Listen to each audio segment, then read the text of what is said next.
What we've got here is the Karcher quick release male ends new type.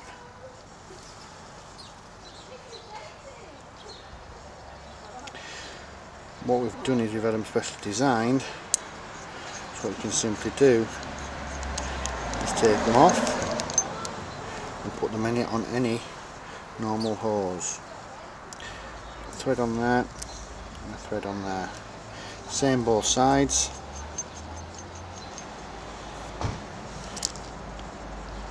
So it means you're not tied in future to paying the hose prices when your hose goes. Standard 3/8 ends, and they just screw straight back on. Obviously you've got your quick release new type, the Karcher, which is normally on the pressure washer. Simply plug it in and quick release it. And on the other side you've got your quick release gun, and that just simply pushes in, clips in, and quick release.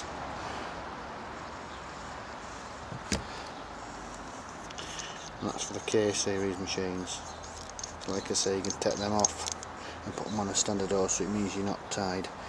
You do pay a little bit more money for them, but a lot cheaper in the long run, because you'll be able to use them over and over and over if yours bursts.